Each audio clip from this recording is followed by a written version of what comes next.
Batuk ya? Nih, silahkan pakai maskernya, pakai dulu. Silahkan duduk. Apa keluhan Bapak saat ini? Saya sudah 2 minggu batuk dan demam, dok. Ya. Saya sudah ke puskesmas dan puskesmas merujuk saya ke rumah sakit. Apakah Bapak pernah sakit TB sebelumnya? Iya, dok. Saya sudah pernah berobat TB di puskesmas selama 6 bulan. Iya.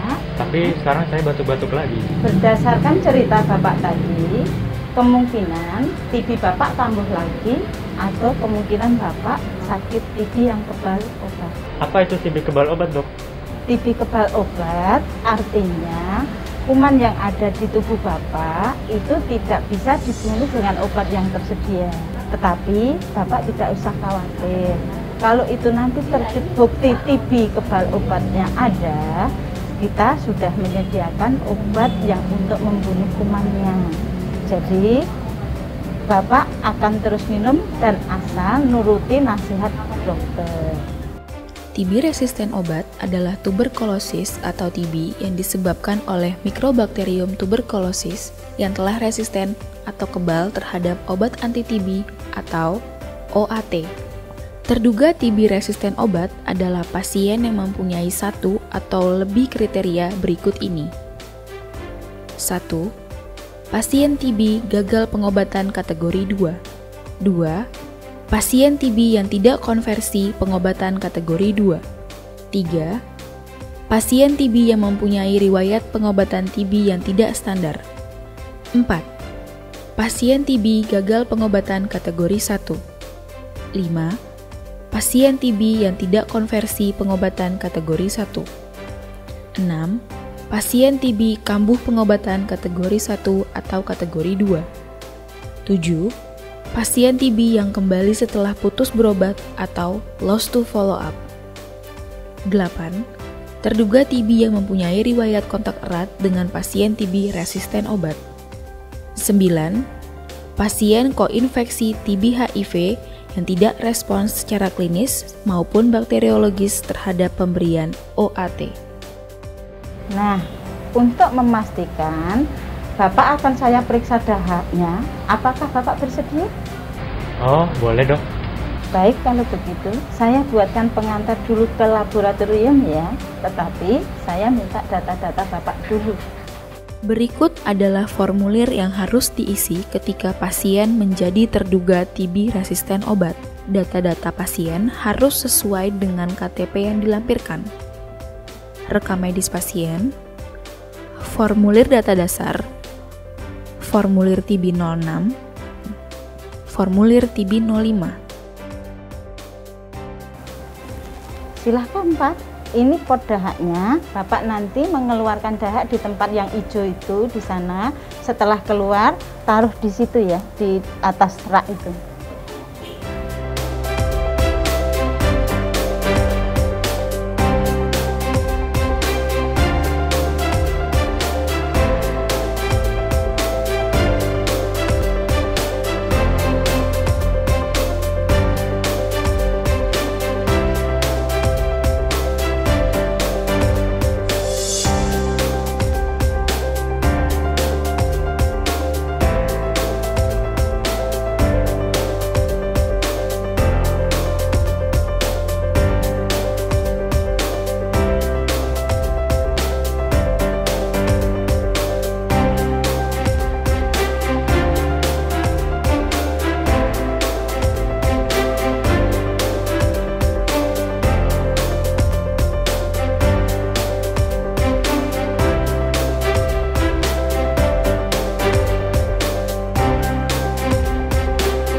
Dahak Bapak tadi itu akan kami kirim ke laboratorium, tetapi hasilnya 1-2 hari lagi.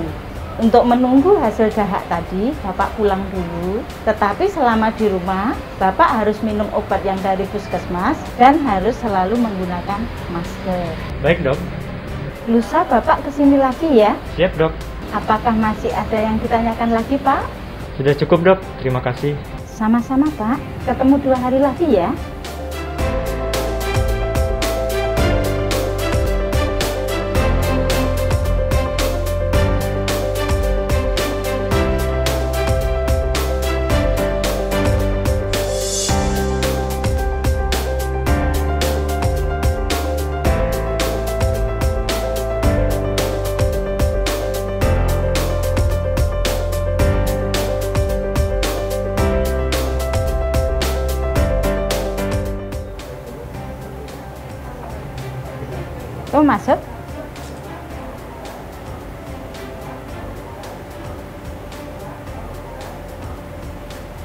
Selamat pagi, Pak. Bagaimana kabarnya hari ini? Masih batuk-batuk, Dok. Pak Rofi, ini dari hasil pemeriksaan darah kemarin, ternyata hasilnya menyatakan bahwa Pak Rofi TB-nya itu kebal terhadap salah satu obat yang namanya rifampicin. Jadi apa yang harus saya lakukan, Dok? Apakah saya masih bisa sembuh?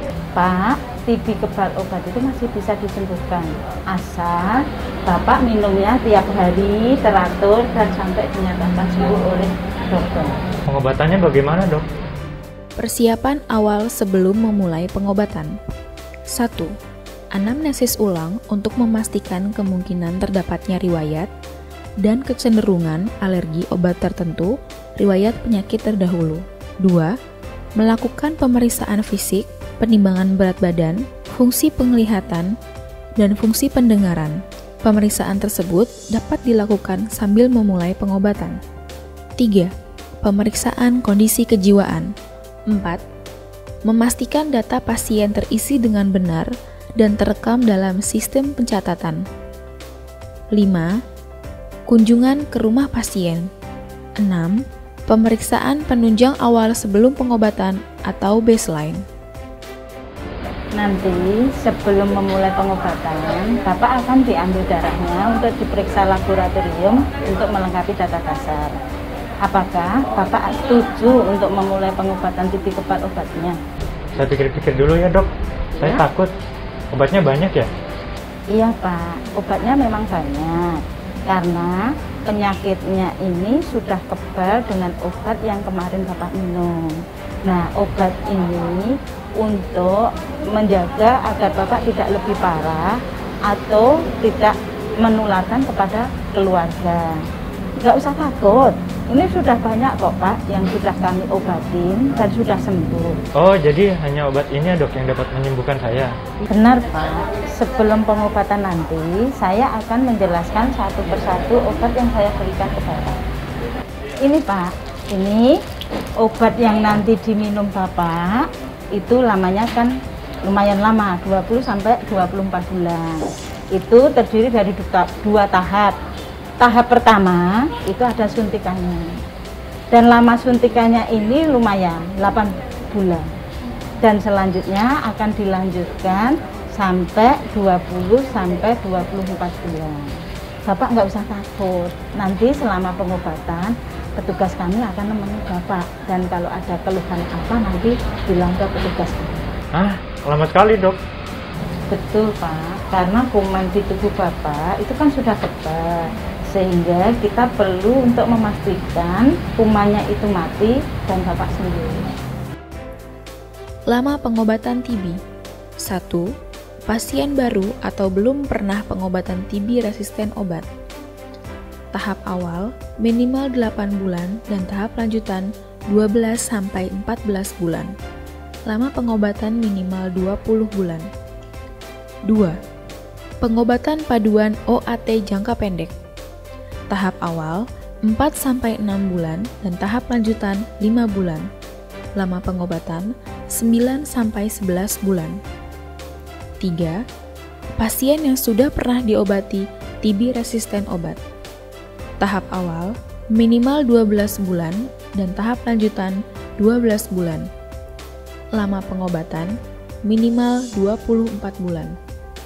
Obat disediakan gratis oleh program. Cara pemberian obat. Tahap awal 1. Suntikan 5 kali seminggu, Senin sampai Jumat. 2. Obat per oral 7 kali seminggu, Senin sampai Minggu. 3. Untuk paduan OAT standar konvensional, jumlah obat oral yang diberikan dan ditelan minimal 224 dosis dan suntikan minimal 160 dosis. 4. Untuk paduan OAT standar jangka pendek, jumlah obat oral yang diberikan dan ditelan minimal 112 dosis dan suntikan minimal 80 dosis. Tahap lanjutan. 1. Obat per oral 7 kali dalam seminggu, Senin sampai Minggu. 2. Obat suntikan sudah tidak diberikan pada tahap ini. 3. Untuk paduan OAT standar konvensional, jumlah obat oral yang diberikan dan ditelan minimal 336 dosis. 4. Untuk paduan OAT standar jangka pendek, jumlah obat oral yang diberikan dan ditelan minimal 140 dosis. Efek samping obat yang mungkin muncul: nyeri perut, mual muntah, diare, letih lesu, depresi, gatal, ikterus, anemia, neuropati perifer, kejang otot, nyeri kepala, gangguan ginjal, demam. Begini dok, ini kan pengobatannya lama. Boleh tidak obatnya diambil sebulan sekali? Tidak boleh Pak, obatnya ini harus ditelan di depan petugas, sehingga Bapak harus datang nanti ke rumah sakit yang ditunjuk atau puskesmas yang tempat Bapak minum obat. Dok, saya boleh nanya nggak, untuk obat ini kira-kira ada efek sampingnya atau tidak? Efek samping obat itu memang merupakan suatu hal yang tidak terpisahkan dari pengobatan. Tetapi efek samping itu tidak selalu muncul pada setiap pasien yang berobat. Dan untuk efek samping yang muncul pada pengobatan TB resisten obat ini, yang sering muncul mual dan muntah. Tetapi Bapak nggak usah takut. Kalau nanti muncul efek samping apapun bentuknya, tolong hubungi petugas kami. Kami siap untuk melayani Bapak selama pengobatan. Oh gitu dok, saya mengerti. Terima kasih dok. Bagaimana Pak? Apakah Bapak setuju untuk memulai pengobatannya? Baik dok, saya bersedia. Jika Bapak bersedia, ini silahkan baca dulu. Setelah setuju, langsung tanda tangan di sini bersama Ibu, ya. Sudah jelas dok? Sebelum mulai pengobatan, Bapak akan diperiksa laboratorium tambahan dan periksa dahak lagi. Baik dok. Petugas kesehatan mengisi data pasien ke dalam formulir TB 01 dan TB 02. Setelah itu, menyiapkan obat-obatan yang akan diminum dan disuntik ke pasien serta alat yang dibutuhkan lainnya.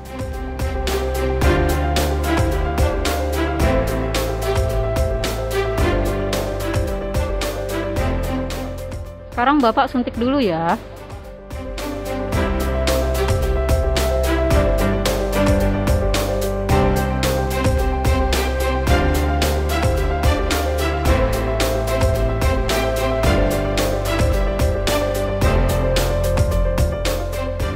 Pak, ini obat-obat yang harus diminum Bapak hari ini. Siap dok. Pak, sebaiknya jangan pulang dulu ya selama 1 jam. Kita untuk menunggu mengetahui efek sampingnya.